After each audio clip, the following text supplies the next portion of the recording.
Haleluya. Mari kita membuka hati kita untuk firman Allah. Dengan segala kerendahan hati kita percaya firman itulah yang akan menguatkan, meneguhkan dan menyempurnakan hidup kita. Mari kita berdoa. Bapa kami yang di sorga, sungguh kami mengucap syukur kepada Tuhan atas anugerah yang berlimpah-limpah yang Engkau beri kepada kami.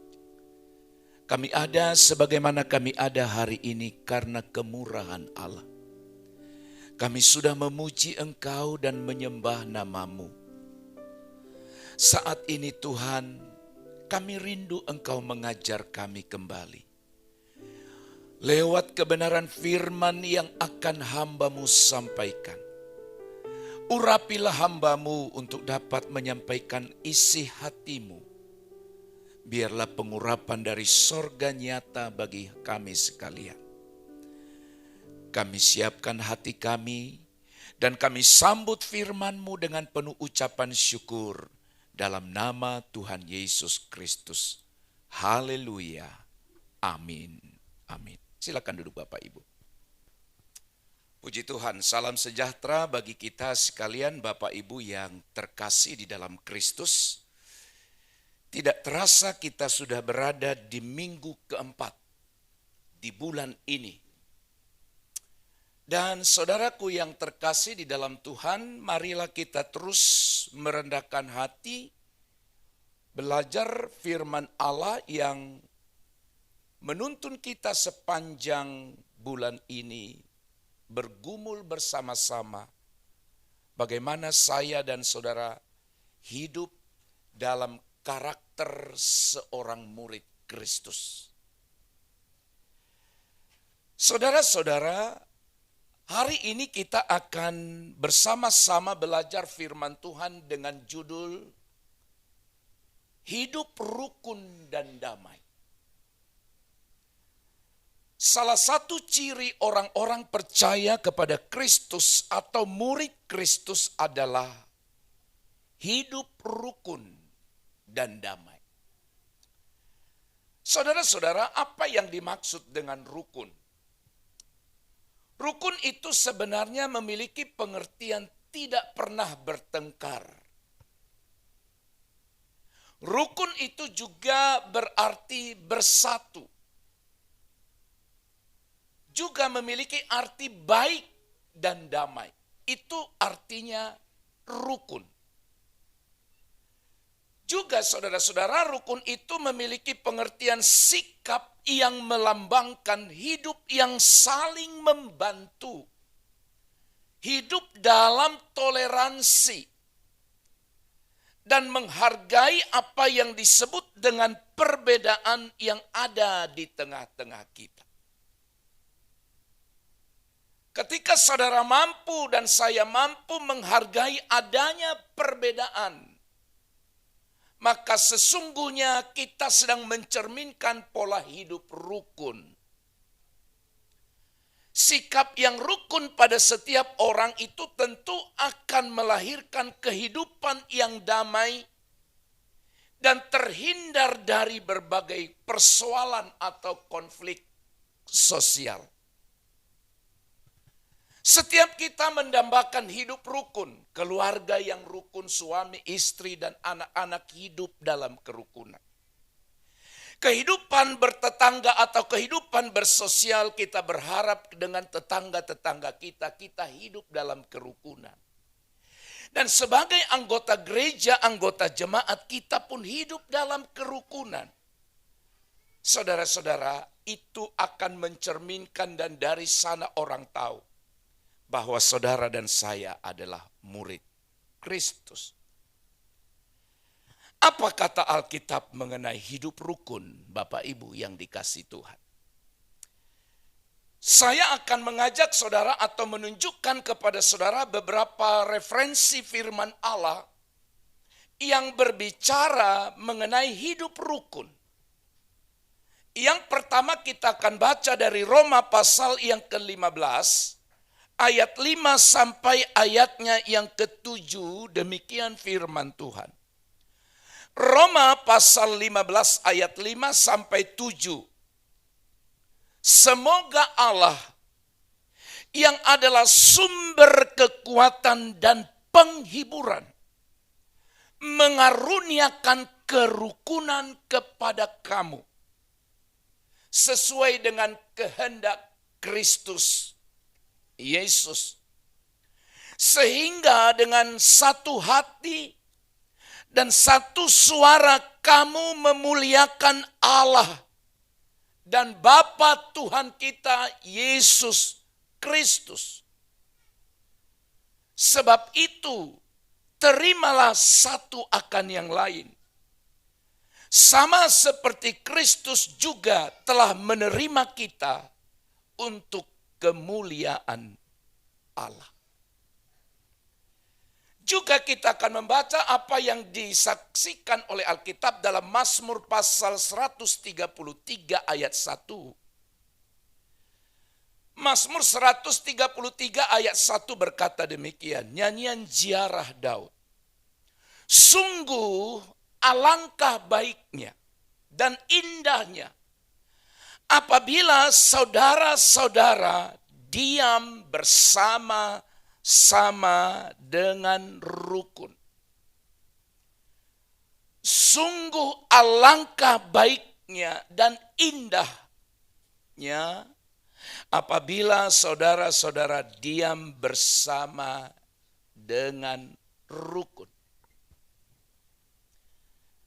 Dalam 1 Tesalonika pasal 5 ayat 13 bagian B, di sana juga dikatakan hal yang senada dengan itu, hiduplah selalu dalam damai seorang dengan yang lain. Hidup selalu dalam damai itu memiliki pengertian yang sama dengan hidup dalam kerukunan. Yang terakhir, apa yang menjadi doa daripada Tuhan Yesus yang tercantum dalam Yohanes pasal yang ke-17 ayat 20 sampai 21. Dan bukan untuk mereka ini saja aku berdoa, tetapi juga untuk orang-orang yang percaya kepadaku oleh pemberitaan mereka, supaya mereka semua menjadi satu, sama seperti Engkau ya Bapa di dalam aku dan aku di dalam Engkau, agar mereka juga di dalam kita, supaya dunia percaya bahwa Engkaulah yang telah mengutus aku, supaya mereka semua menjadi satu.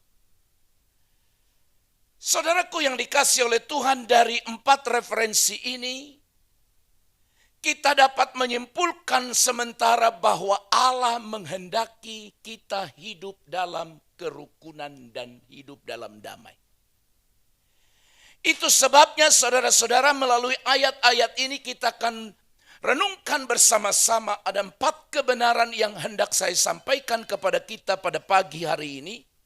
Bertalian dengan hidup rukun dan damai. Yang pertama Bapak Ibu Saudara sekalian, kerukunan adalah karunia Allah. Di ayat itu tadi dikatakan semoga Allah yang adalah sumber ketekunan dan penghiburan mengaruniakan kerukunan kepada kamu. Mengaruniakan kerukunan kepada kamu. Ini yang pertama saudara-saudara, bahwa ternyata kerukunan atau hidup rukun adalah karunia Allah. Karunia Allah itu artinya pemberian Allah. Itu sebabnya dalam konteks ini Paulus berdoa agar Allah yang mendatangkan ketekunan dan penghiburan berkenan menolong jemaat yang ada di Roma untuk hidup selaras dengan Kristus sebagai patokan. Kristus menjadi teladan, Kristus menjadi contoh, dan mengaruniakan kerukunan. Mengaruniakan kerukunan. Bapak, Ibu, saudara-saudaraku yang dikasihi oleh Tuhan, kerukunan itu harus kita usahakan. Kerukunan itu harus kita upayakan, tidak akan datang dengan sendirinya. Itulah sebabnya Paulus berdoa. Doa Paulus supaya Allah mengaruniakan kerukunan kepada jemaat yang ada di Roma. Sebab, saudara-saudara, usaha dan rencana iblis, mulai dari komunitas yang kecil, sedang sampai kepada komunitas besar, iblis tidak menghendaki orang-orang itu. Iblis tidak menghendaki sebuah komunitas orang percaya hidup dalam kerukunan. Tetapi dia menghendaki supaya mereka hidup terpecah-pecah. Iblis tidak menghendaki keluarga Kristen hidup dalam kerukunan. Iblis tidak menghendaki komunitas Kristen hidup dalam kerukunan. Iblis juga tidak menghendaki orang-orang percaya, kumpulan orang-orang percaya yang disebut gereja hidup dalam kerukunan. Berarti saudara-saudara, kalau iblis selalu berusaha untuk memecah belah, untuk menghancurkan, maka kerukunan yang adalah karunia Allah, Paulus memberikan kita contoh supaya kita berdoa. Saudara-saudara, dasar dari kasih dan damai orang Kristen terletak pada kerukunan. Kita percuma bicara kasih, percuma bicara hal-hal yang baik kalau kita tidak hidup dalam kerukunan. Itu sebabnya sekali lagi dasar dari kasih dan damai orang Kristen terletak pada kerukunan yang sesuai dengan kehendak Kristus. Adalah karunia Allah yang berharga yang harus kita minta. Kerukunan itu adalah karunia Allah yang berharga yang harus kita minta dengan sungguh-sungguh dari Allah. Berdoa dengan sungguh-sungguh kepada Allah supaya Allah karuniakan kerukunan di tengah-tengah keluarga kita. Berdoa kepada Allah supaya Allah mengaruniakan kerukunan di masyarakat tempat di mana kita hidup sebagai makhluk sosial. Kita harus berdoa supaya Allah mengaruniakan kerukunan kedamaian bagi bangsa dan negara kita. Kita harus berdoa untuk meminta supaya Allah anugerahkan kerukunan dan kedamaian di dalam gereja kita. Amin. Harus berdoa. Doa kita adalah supaya Allah anugerahkan. Sebab kalau kita hidup dalam kerukunan, maka terciptalah damai sejahtera dalam hidup kita. Hal yang sama juga dilakukan oleh Yesus Kristus sebagaimana kita sudah baca tadi dalam Injil Yohanes pasal 17. Ayat yang ke-20 sampai 21. Yesus berdoa supaya murid-murid itu menjadi satu. Yesus berdoa supaya orang yang percaya kepada dia menjadi satu. Yesus berkata, sama seperti aku di dalam engkau dan engkau di dalam aku. Dan kita satu.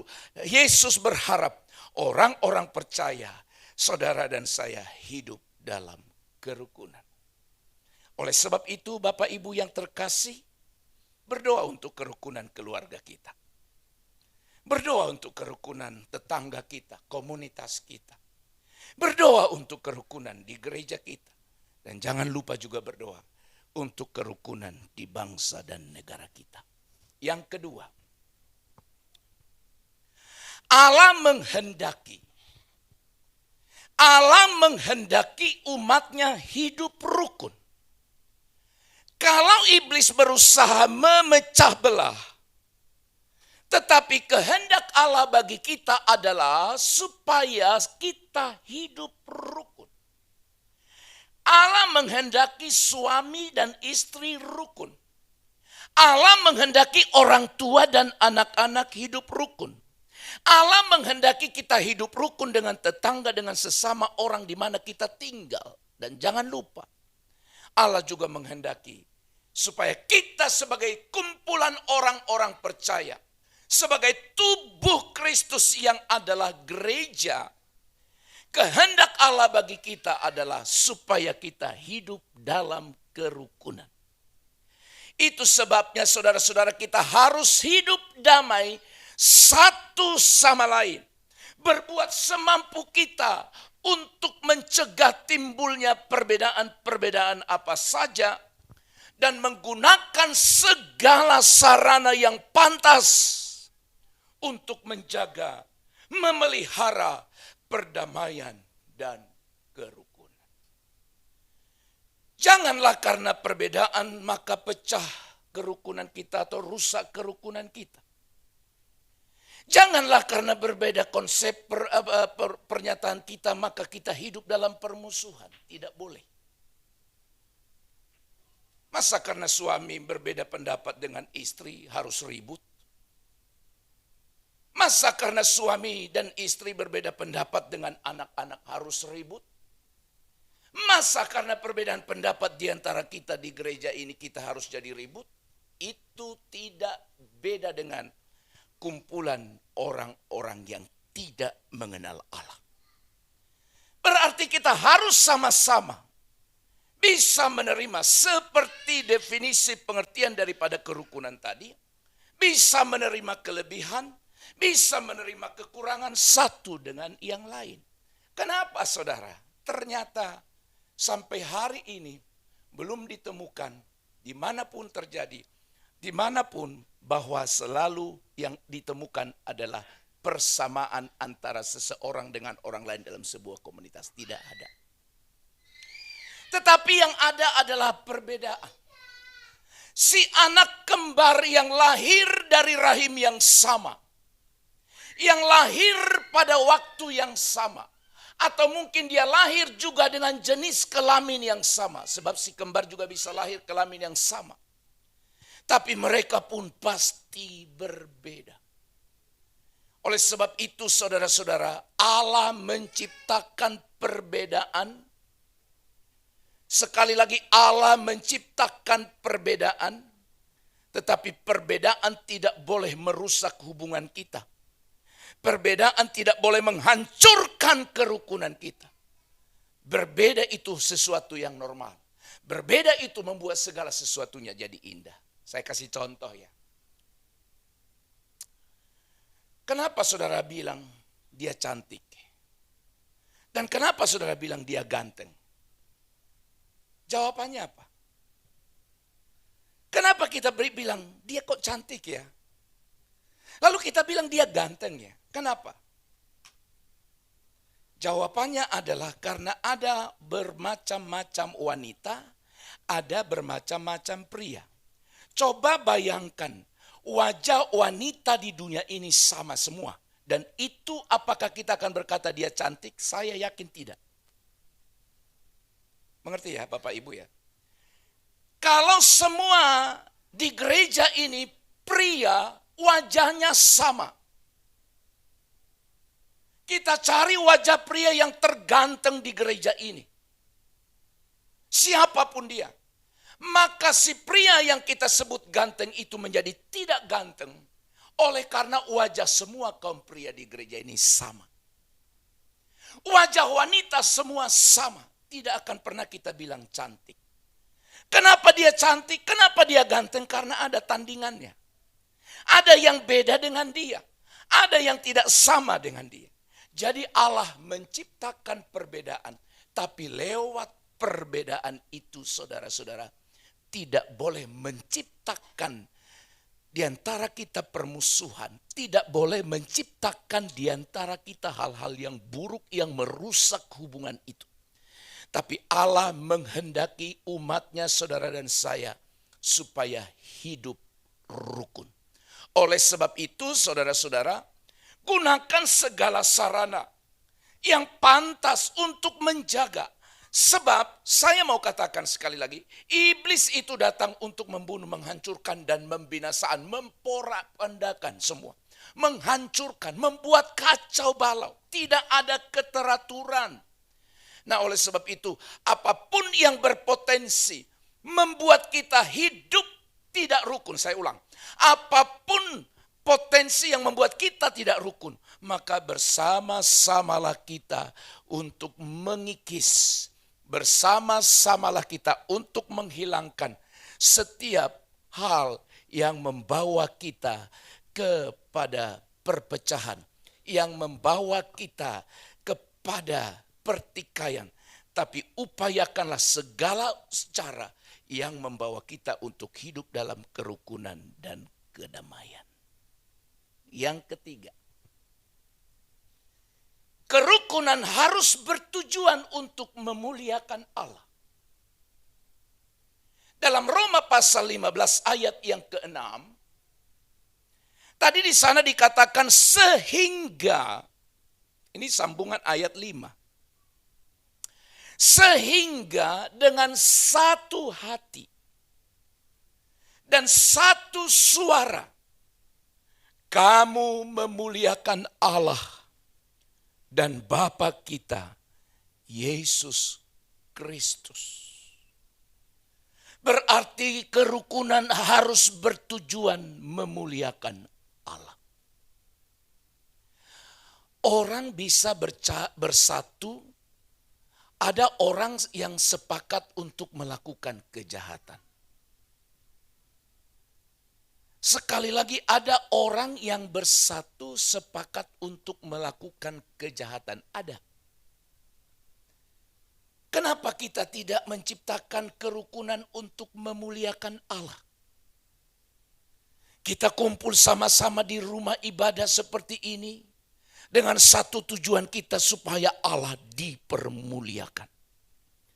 Kesatuan orang percaya itu sangat diperlukan apabila ingin mendatangkan kemuliaan Allah. Apabila ingin mendatangkan kemuliaan Allah, mari kita sepakat, mari kita sehati. Nanti saya akan sampaikan di bagian yang terakhir bahwa Allah akan mengaruniakan berkat bagi orang yang hidup dalam kedamaian dan kerukunan. Tapi sebelum kita sampai ke sana, kita berupaya, kita berdoa. Paulus berdoa supaya jemaat yang ada di Roma hidup dalam kerukunan. Tapi tujuannya adalah supaya mereka satu hati, satu suara untuk memuliakan Allah. Kalau ada di antara kita percecokan, pertentangan, maka saya percaya saudara tidak akan nyaman beribadah. Itu sebabnya selalu saya bilang, para pelayan jangan sampai ada musuhmu di gereja. Para pelayan jangan sampai ada orang yang tidak kau baiki hubungan baik dan atau yang hubunganmu rusak dengan dia. Sebab ketika engkau melayani, orang itu ada di situ, engkau akan bermasalah. Walaupun orang itu diam saja, walaupun orang itu tidak bilang apa-apa, tapi engkau akan rusak, perasaanmu akan terganggu, hatimu. Itu contoh konkret. Sama dengan semua kita. Tidak usah pelayan, sesama kita pun. Kalau saudara datang beribadah, lalu ada orang yang saudara tidak sukai, duduk di depan saudara, dan saudara ada di belakangnya. Maka ketika saudara melihat orang yang saudara tidak sukai di depan saudara, saudara akan terganggu. Saudara tidak akan nyaman menyanyi. Saudara lihat dia menari-nari, mengangkat tangan dan goyang-goyang. Saudara marah dan murka di belakang. Kenapa? Karena melihat gerakannya saudara juga sudah tidak nyaman. Maka dari itu saudara-saudara, supaya kita mampu memuliakan Allah dengan baik, satu hati, satu suara, untuk memuliakan Allah dan Bapa kita Tuhan Yesus Kristus, maka orang-orang Kristen seharusnya sepakat dalam segala hal agar dapat memuji Allah bersama-sama. Dan ketika kita sepakat, sebab segala sesuatunya mudah. Betul ya Bapak Ibu ya? Ketika kita sehati untuk mewujudkan, merencanakan sesuatu itu jadi mudah. Saya percaya semua saudara menyetujui itu. Apapun usaha kita, apapun rencana kita, kalau kita sepakat, kalau kita sehati, kalau kita rukun, maka akan mudah untuk dicapai.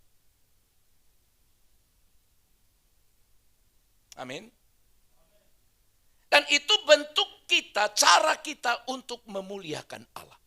Memuliakan Allah itu tidak harus pujian dari bibir kita. Saya kasih contoh konkret ya. Sederhana. Kalau saya bilang kepada Bapak Ibu, mari tolong belikan mikrofon yang baik, supaya saudara dengar suara itu dengan baik. Tapi harganya mahal. Harganya 10 juta.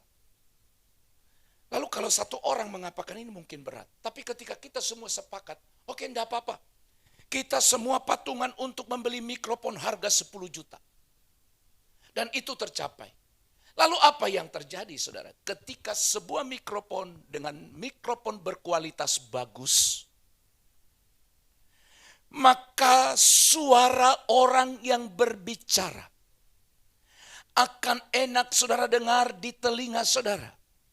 Ketika khotbah disampaikan dengan suara yang baik, maka saudara akan mendengar berita itu sampai kepada saudara dengan sangat baik. Dengan baiknya berita yang saudara dengar dari pengkhotbah karena mikrofon, karena soundnya yang bagus, maka saudara akan berkata, terpujilah Tuhan. Aku mengerti apa yang dia maksud. Dan suara itu masuk ke telinga saya dengan sangat baik dan sangat indah. Itu artinya bertujuan untuk memuliakan Allah. Itu sebabnya saya tidak pernah ragu kalau sesuatu kita rancang, rencanakan tujuannya untuk memuliakan Allah. Dengar, mau dihambat, mau dihalang seperti apapun tidak akan bisa. Kalau tujuannya untuk memuliakan Allah. Tapi kalau tujuannya sudah menjadi kesombongan dan keangkuhan, dengar, ingat pembangunan Menara Babel. Menara Babel itu dibangun dengan maksud untuk mencari nama. Itu yang pertama. Yang kedua, untuk menyamai atau mengatasi Allah. Mereka ingin naik untuk berjumpa dengan Allah. Tapi perjumpaan mereka dengan Allah bukan perjumpaan kerinduan untuk bersekutu dengan dia. Tapi ingin menyamainya. Ada unsur kesombongan di sana. Kitab Kejadian mencatat apa yang terjadi ketika pembangunan Menara Babel tujuannya adalah untuk keangkuhan mencari nama. Allah menggagalkannya. Menggagalkan dengan cara apa? Sesama mereka tidak mengerti bahasa mereka. Disitulah Alkitab berkata Allah mengacaukan bahasa mereka. Ketika seorang tukang berkata tolong ambilkan batu, yang lain ambil air. Ketika ada orang bilang tolong ambil kayu, diambilnya pasir. Sehingga tidak pernah ketemu, tidak pernah terjadi sesuatu yang baik. Maka dari itu saudara-saudara, kita sepatutnya atau sepantasnya hidup dalam kerukunan. Tujuannya adalah agar Allah dipermuliakan. Haleluya. Yang keempat terakhir. Allah memberkati mereka yang hidup dalam kerukunan. Mazmur 133 ayat 3 bagian B. Tadi saudara harus ingat baca konteks ini. Mazmur 133 ayat 1. Sungguh alangkah dan indahnya, itu tadi bunyinya. Ayat 3b itu bilang begini.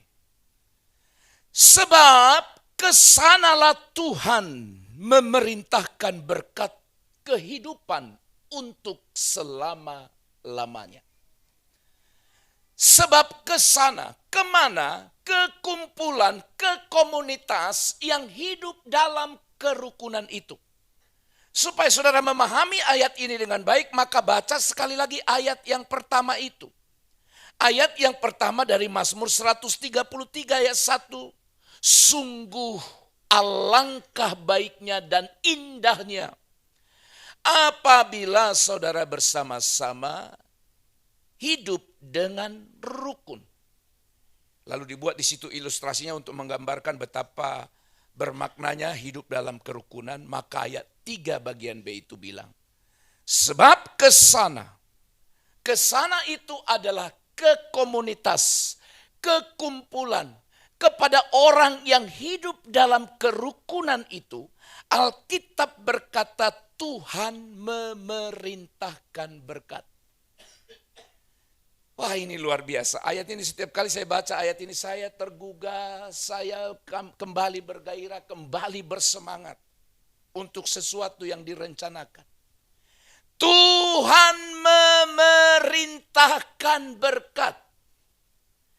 Itu adalah bagi orang-orang yang mengasihi, orang-orang yang hidup dalam kerukunan, maka orang itu akan diberkati. Dan berkatnya saudara-saudara, Allah yang memerintahkan, Allah yang mengutus, Allah yang mengirimnya. Sebagai hamba Tuhan hanya ini modal saya untuk percaya sesuatu yang direncanakan. Saya teringat kepada kisah Nabi Elia. Ketika terjadi kelaparan, musim kemarau panjang. Elia ada di tepi sungai Kerit. Kekeringan panjang, 3,5 tahun. Tapi selama 3,5 tahun itu saudara, Allah pelihara Elia di tepi sungai Kerit. Setiap hari Allah mengirimkan kepada dia, memerintahkan berkat kepada dia. Apa yang diterimanya? Daging setiap hari. Dan daging itu diantar oleh burung pemakan daging. Oke? Daging yang diantarkan oleh Allah. Allah memakai sarananya dengan seekor burung. Burung apa namanya? Burung gagak. Burung gagak itu makanannya bukan jagung. Burung gagak itu makanannya adalah daging. Tapi Allah menyuruh burung gagak pemakan daging itu untuk mengantar daging itu kepada Elia. Saya terpikir kenapa tidak dimakan burung ini di tengah jalan minimal separuh atau dihabiskannya semua. Karena itu makanan dia. Saya pikir, saya lama renung-renungkan, hebat sekali. Berarti orang yang kita tidak duga pun, bahkan orang yang memusuhi kita pun bisa dipakai Allah untuk memberkati kita. Orang yang tidak seiman dengan kita pun Allah bisa pakai untuk memberkati kita. Kalau Allah sudah apa? Perintahkan. Kalau Allah sudah apa? Menyuruh. Coba yang sampai kepada Nabi Elia hanya tinggal tulang-tulang. Dagingnya dimakanin dia semua di tengah jalan. Lalu tulangnya sampai kepada Nabi Elia. Elia kan protes, Tuhan, seperti inikah engkau memelihara saya dengan sisa-sisa makanan burung dan tinggal tulang-tulangnya? Tidak, selama 3,5 tahun. Kalau sekali saudara bisa bilang begini ya, kebetulan waktu disuruh burung gagak itu ngantarnya, burung gagaknya lagi kenyang. Sehingga dia tidak selera makan itu. Tapi bukan sekali Pak, setiap hari. Yakinkah saudara bahwa burung gagak itu pernah lapar dan disuruh mengantar daging itu? Secara natural, secara nalurinya bisa dia sedang kelaparan. Tapi dimakankah? Alkitab bilang tidak dimakan. Karena semua sampai kepada Nabi Elia dan Elia terpelihara oleh Tuhan. Jadi saudara-saudara, kalau saudara mau diberkati keluarganya, hiduplah dengan rukun. Ayo, suami istri sepakat dengan anak-anak berdoa meminta kepada Allah. Allah perintahkan berkat ke sana. Allah perintahkan. Tapi kalau sudah bermusuhan, suami istri bermusuhan, anak-anak bermusuhan dengan orang tua, saya mau katakan berkat Allah jauh daripada kita. Berkat itu akan pergi, hilang. Pergi ke tempat yang lain, bukan kepada kita. Tapi ayat ini berkata, kesanalah Tuhan memerintahkan berkat. Berapa kali? Seberapa sering? Seberapa sering Tuhan perintahkan? Selama-lamanya. Memerintahkan berkat kehidupan. Kalau disebut memerintahkan berkat kehidupan, berarti segala sesuatu yang ada hubungannya, yang ada kaitannya dengan kehidupan manusia. Apa yang diperlukan untuk hidup? Apa yang kita butuhkan untuk menjamin atau melangsungkan kehidupan kita? Allah jamin dan Allah perintahkan. Maka hari ini, kalau ada suami istri yang tidak sepakat, berdoa. Setelah pulang dari sini berdamailah. Supaya Allah perintahkan berkat ke sana. Sebab Allah memberkati mereka yang hidup dalam kerukunan. Dan Allah memerintahkan berkat dan mereka diberkati untuk selama-lamanya. Dan kalau sudah ada berkat Allah melimpah dalam hidup kita, tujuan kita tercapai, kerinduan kita dipenuhi oleh Allah. Percayalah, maka kita akan hidup dalam damai sejahtera. Adalah kehendak Allah bagi orang-orang milik tebusannya, supaya kita sama-sama hidup rukun. Paulus menasehati jemaat di Roma, karena dia tahu juga di jemaat itu mungkin muncul mulai perpecahan. Tapi dia berdoa supaya Allah karuniakan kerukunan. Hari ini pun doa kita adalah supaya Tuhan anugerahkan kerukunan di tengah bangsa kita. Berdoa supaya Allah anugerahkan kerukunan di tengah-tengah keluarga kita. Berdoa supaya Allah anugerahkan kerukunan di komunitas, di tetangga kita, di tempat di mana kita tinggal. Dan jangan lupa berdoa untuk kerukunan supaya Allah anugerahkan di tengah-tengah gereja dan pelayanan kita. Hiduplah dengan rukun, hiduplah dengan damai, maka Allah akan memberkati kita. Amin. Kami mengucap syukur Tuhan, Engkau telah mengajar dan mengingatkan kami kembali dengan kasih. Supaya seluruh tatanan kehidupan kami berpadanan dengan Injil Kristus. Sesuai dengan kehendak-Mu, sesuai dengan mau-Mu. Hari ini secara khusus Engkau ingatkan kami betapa pentingnya kami hidup dalam kerukunan dan kedamaian. Biarlah setiap keluarga hidup dalam kerukunan dalam nama Yesus. Dan dimanapun kami tinggal di komunitas, di tetangga kami membawa kerukunan dan kedamaian.